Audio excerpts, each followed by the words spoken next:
Food, football, and oppression. That's what Thanksgiving has come to mean to many Americans. Back in 2007, Seattle public school officials made national news by describing the holiday as a time of mourning and a bitter reminder of 500 years of betrayal. This new narrative describes the Pilgrims as arrogant oppressors who fled persecution only to become persecutors themselves, depriving Native Americans of their land and their lives. But this is wrong on every count. First of all, the Pilgrims didn't cross the ocean to flee persecution or even England. They'd been living for over a decade in Holland, Europe's most tolerant nation and a haven for religious dissenters. Free from interference by the Church of England, they feared seduction, not persecution, worrying that their children would be corrupted by the materialistic Dutch culture.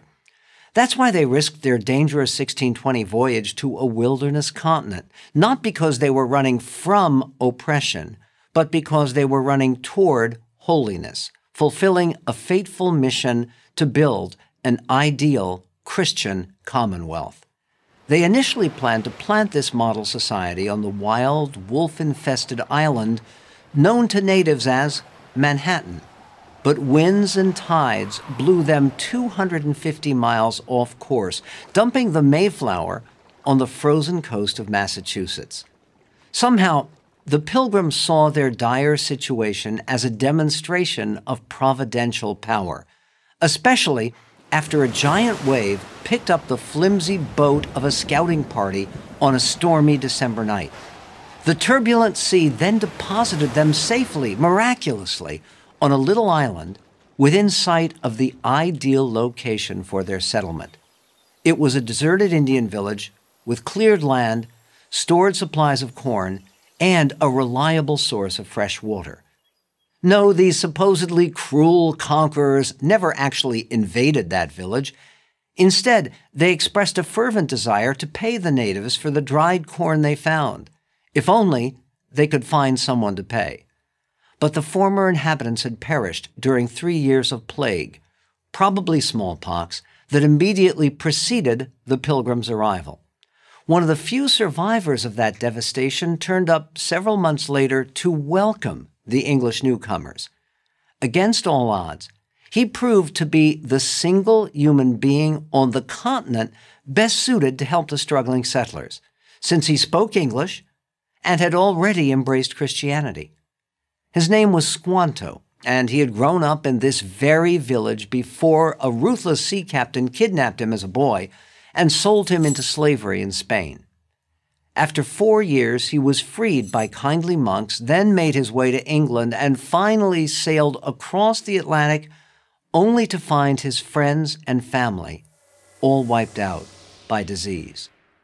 Over the next few months, Squanto helped the English newcomers plant crops and negotiate a friendly trade agreement with the region's most important chief, Massasoit.